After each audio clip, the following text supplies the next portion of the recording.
Welcome to series Explained, The Lord of Mysteries, episode 1, 2 and 3 ending explained। तो episode 1 की starting में एक plane दिखाया जाता है और पता चलता है कि ये दुनिया बिल्कुल नॉर्मल ह्यूमन वर्ल्ड जैसी है। एक आदमी गिर रहा होता है प्लेन से और दूसरी तरफ एक और आदमी अपने आप को गन से शूट कर देता है।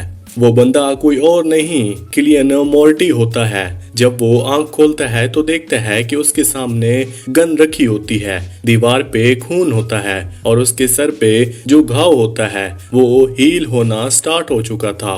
वो थोड़ा शॉक फील करता है पर उसके दिमाग में क्लाइन की पावर यादें फ्लैश हो रही होती हैं। उसे खुद नहीं समझ आता कि ये क्या हो रहा है। असल में हुआ ये था कि ज़ाओ नाम का एक आदमी जो रियल वर्ल्ड में रहता था वो क्लाइन की बॉडी ट्रांसग्रेट कर जाता है, मतलब उसका दिमाग और सोल क्लाइन की बॉडी में आ जाता है। अब उसे क्लाइन की यादें दिख रही होती हैं लेकिन सब कुछ क्लियरली याद नहीं होता। सीन शिफ्ट होता है एक रिसर्च टीम पे जो एक पुराने घर में जाती है जहां उन्हें 2 लाशें मिलती हैं। ये कुछ ग्रेजुएट्स होते हैं जिन्होंने एक ब्लैक डिविनेशन का रिटायल किया होता है, शायद सुसाइड या किसी पावरफुल बियॉन्डर का अटैक हुआ हो।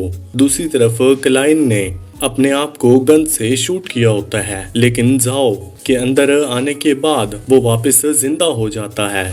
ज़ाओ अब क्लाइन की डायरी पढ़ने लगता है जिसमें कुछ शॉकिंग एंट्रीज लिखी होती हैं। 20 June notebook is from 4th epoch written by someone from Antigonos family. 21 से 26 जून तक कई चीजें लिखी होती हैं जैसे ब्लैक एम्पायर, ओरेनिक माउंटेन और कुछ स्ट्रेंज लोग। 28 जून सब मर जाएंगे इंक्लूडिंग मी। ये डायरी क्लियरली बताती है कि किलियन पहले से काफी कुछ जानता था और शायद इसके पीछे कुछ डार्क ट्रुथ छुपे हुए हैं। तभी उसकी सिस्टर मेलिसा आती है। ज़ाओ जल्दी से खून के निशान साफ करता है, गन ड्रॉवर में रख देता है। जब मेलिसा पूछती है ये आवाज क्या थी तो क्लाइन बोलता है वॉच फिर से खराब हो गई थी। मेलिसा उसकी हेल्प करती है और ज़ाओ नोटिस करता है कि मेलिसा काफी रिस्पॉन्सिबल है, वो क्लाइन का ख्याल रखती है। ज़ाओ अब अपना चेहरा दिखाता है, जख्म ऑलमोस्ट हील हो चुका होता है। उसे याद आता है कि उसने रियल वर्ल्ड में एक लक अचीवमेंट रिटाइल किया था और उसके बाद ये सब हुआ। मेलिसा सुबह स्कूल के लिए तैयार होती है और क्लाइन से कहती है फ्रेश ब्रेड ले लेना, ठीक है? मुझे पता है तुम जॉब ढूंढने में बिजी हो। अब ऑब्वियस सी बात है कि क्लाइन के पास फिलहाल कोई जॉब नहीं है और उसकी छोटी बहन मेलिसा स्कूल जा रही है। क्लाइन सोचता है कि उसने खुद को गोली मार ली और मेलिसा ने कुछ सुना ही नहीं, दूसरे रूम में थी फिर भी कोई आवाज नहीं सुनाई दी। उसे डाउट होता है शायद कुछ तो अजीब हुआ है। अब क्लाइन ये प्लान करता है कि वो फिर से लक इन्हांसमेंट रिटाइल ट्राई करे, क्या पता वापस अपनी पुरानी दुनिया में चला जाए। क्लाइन ब्रेड लेने निकलता है। उसे महसूस होता है कि उसका कोई पीछा कर रहा है। जब वो स्ट्रीट पे होता है तो सीन शिफ्ट होता है। ये जगह मॉडर्न जैसी ही लगती है, सन भी वैसा ही है लेकिन क्लियरली ये दुनिया थोड़ी अलग है। लोग पोकर खेल रहे होते हैं और क्लाइन सोचता है रसेल गुस्तावो ने ये सब चीजें शुरू की थी, शायद वो भी एक ट्रांसमिगेटर था। तभी एक बंदा आता है और सर्कस का प्रमोशन कर रहा होता है। क्लाइन इग्नोर करके आगे बढ़ने लगता है लेकिन उसे लगता है कि कोई पीछा है, लेकिन एक टेंट जैसे कैंप में छुप जाता है। अंदर एक लेडी होती है जो फ्यूचर प्रेडिक्ट करती है। उसके सामने एक क्रिस्टल बॉल रखा होता है, टॉरेट रीडिंग भी करती है। वहाँ एक और बंदा होता है जैचीज जो किसी को देख के तुरंत वापस चला जाता है। ये लोग भी क्लीन पे नजर रखे हुए होते हैं। एक लेडी बोलती है तुम्हें लगता है तुम कंफ्यूज हो, शायद ये टॉरेट कार्ड्स तुम्हारी मदद कर सकें। क्लाइन तुरंत समझ जाता है ये अर्थ जैसी टॉरेट रीडिंग लग रही है। वो बैठ जाता है और बोलता है मुझे अपना पास्ट, प्रेजेंट और फ्यूचर जानना है। कार्ड्स शफल होते हैं। पहला कार्ड जो आता है वो होता है द फूल। ये कार्ड नई शुरुआत का सिंबल होता है, इस वजह से एपिसोड का नाम भी द फूल है। तभी दूसरी लड़की वहां आके चिल्लाती है, तुम फिर से मेरी जगह ले रही हो, तुम सिर्फ एक बीस्ट टेमर हो, टॉरेट रीडर नहीं। ये सुनकर क्लाइन समझ जाता है कि टॉरेट रीडर सिर्फ नाटक थी। वो वहां से क्वाइटली निकल जाता है। क्लाइन घर आके फिर से लक रिटायल ट्राई करता है, चेयर कॉर्नर में रखता है, फिर 4 स्टेप लेके एक स्क्वायर बनाता है, वर्ड्स बोलता है, क्लासिकल वर्ड थी। हवा में सब चीजें उड़ने लगती हैं, एक मैजिकल इफेक्ट होता है, सीन शिफ्ट होता है एक कोर्ट पुलिस वाले के पास। रिटायल कंप्लीट हो जाता है लेकिन कुछ चेंज नहीं होता। तभी क्लाइन के सर में तेज दर्द होता है और उसे आवाज सुनाई देती है, मुश्किल मत बुलाओ। उसके सामने जो कागज रखे होते हैं वो जल जाते हैं। क्लाइन कंफ्यूज्ड होता है, क्या हो रहा है यहाँ पर। अब वो देखता है 2 एनर्जीज, एक ब्लू और एक रेड।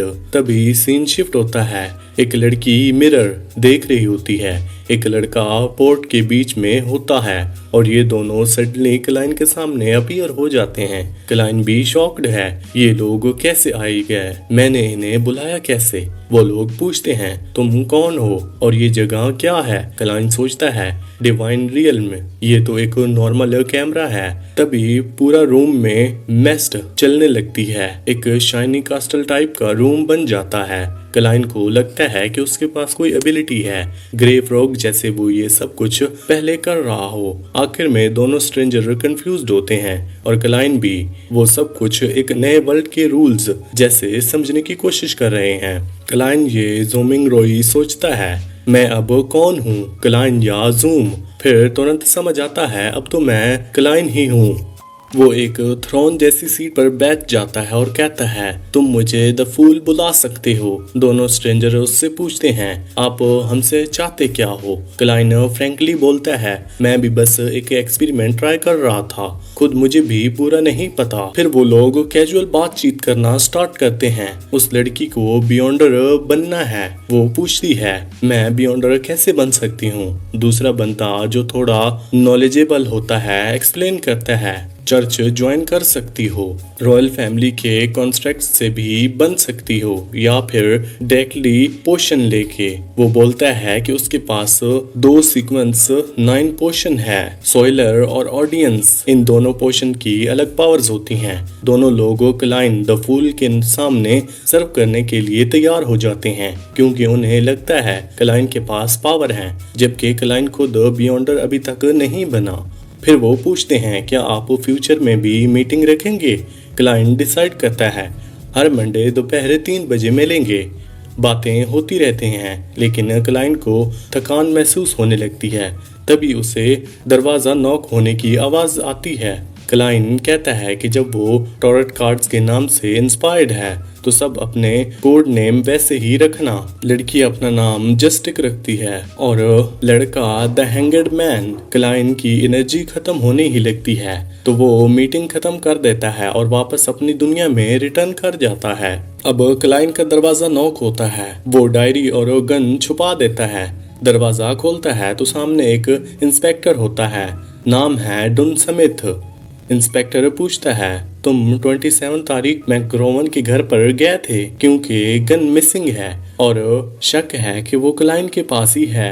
क्लाइन ओपन हो जाता है, बिना झूठ बोले सारी बात सच सच बता देता है। मैं अभी अभी जागा हूँ, कुछ याद नहीं, गन भी यहीं छुपी है, सब बता देता है। तभी एक छोटा लड़का रोटी चुरा के भागता है। पुलिस उसके पीछे भागती है और क्लाइन को मिलता है भागने का चांस। वो एक गली में भागता है और देखता है हवा में पानी मिट्टी उड़ने लगती है, मतलब पास में कोई बियॉन्डर जरूर है।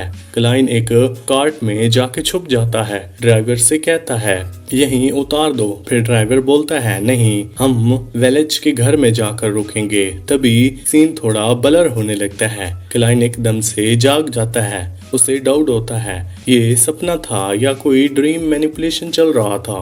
तभी वहीं इंस्पेक्टर डुन समेत वापस उसके सामने होता है। उसके साथ एक और बियॉन्डर लड़की होती है जो माइंड रीड कर सकती है। वो क्लाइंट के माइंड में झांकती है, उसकी यादें देखती है और कंफर्म करती है कि क्लाइंट सच बोल रहा था। उसने खुद को गोली मारी थी, फिर भी जिंदा है। कुछ तो अजीब चल रहा है। फिर डन समिथ कहता है तुम्हें अपना ख्याल रखना पड़ेगा, हम तुम्हारे बेबी सिटर नहीं हैं। साथ ही बताता है एंटेगोनिस्ट नोटबुक मिसिंग है और वो उसे ढूंढना होगा। इंस्पेक्टर फाइनली ऑप्शन देता है चाहो तो हमें ज्वाइन कर लो, एक बियॉन्डर बन जाओ, वरना अपना खुद का रास्ता चुनो।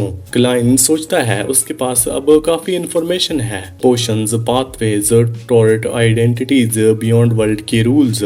अब उसके सामने बड़ी चॉइस है, क्या वो बियॉन्डर बनने का रिस्क लेगा? क्लाइन और उसके साथी वहां से एक बंदे को आजाद करते हैं। फीदर जैसा कुछ दिखाई देता है और तभी वो आदमी एकदम से गायब हो जाता है। ये दोनों लोग शॉक होते हैं। इन्वेस्टिगेटर को समझ आ जाता है कि ये कोई नॉर्मल किडनैपिंग नहीं थी, कुछ तो सीरियसली गड़बड़ है। तभी वो दोनों भाई जो पहले अनकॉन्शियस थे उठकर खड़े हो जाते हैं और फिर मर्ज हो जाते हैं, मतलब एक ही शरीर में मिलके एक डेंजरस मॉन्स्टर बन जाते हैं। क्लाइन शॉक्ड में होता है ये क्या हो रहा है। लिनॉर्ड क्लाइन का पार्टनर तुरंत रेडी हो जाता है, वो मॉन्स्टर से फाइट स्टार्ट कर देता है। क्लाइन भी बंदूक निकाल लेता है और अटैक करने की कोशिश करता है। लिनॉर्ड बोलता है अपने सेंस पे फोकस करो, तुम महसूस कर सकते हो ये क्रिएचर कहाँ है। क्लाइन कंसंट्रेट करता है और उसे फील करता है राइट साइड से अटैक होने वाला है।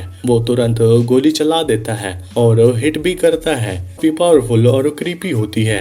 लिनॉर्ड मॉन्स्टर को पूरी तरह से वाइप आउट कर देता है। तभी क्लाइन को एक विजन दिखाई देता है जिसमें लगता है क्लाइन मोर्टी पहले भी इस जगह पे आया था। वो सोचता है जरूर इस जगह का कनेक्शन एंटिगोनस की नोटबुक से है। लिनॉर्ड बोलता है मुझे अनकंट्रोल्ड बियॉन्डर से डील करना पसंद नहीं है, तुम लकी थे कि तुम्हारे पास पहला असाइनमेंट ऐसा निकला। फिर मुस्कुराते हुए कहता है तुम में कुछ तो बात है जो मुझे अट्रैक्ट करती है, काफी मजा आया तुम्हारे साथ काम करके। क्लाइन ऑकवर्ड से फील करता है, बस हाँ हाँ ठीक है बोल के निकल जाता है। लिनॉर्ड चला जाता है लेकिन सीन में ट्विस्ट तब आता है जब वो अपनी शैडो से बात करता है। शैडो हिल रही होती है, इसका मतलब वो अकेला नहीं है, उसके साथ कोई और भी है, कुछ मिस्टीरियस। क्लाइन अपने घर लौटता है और सोचता है मेलिसा खुश हो जाएगी कि मेरी जॉब लग गई है, लेकिन जैसे ही घर पहुंचता है तो देखता है दरवाजा तो ऑलरेडी खुला हुआ है। अंदर जाता है और शॉक रह जाता है।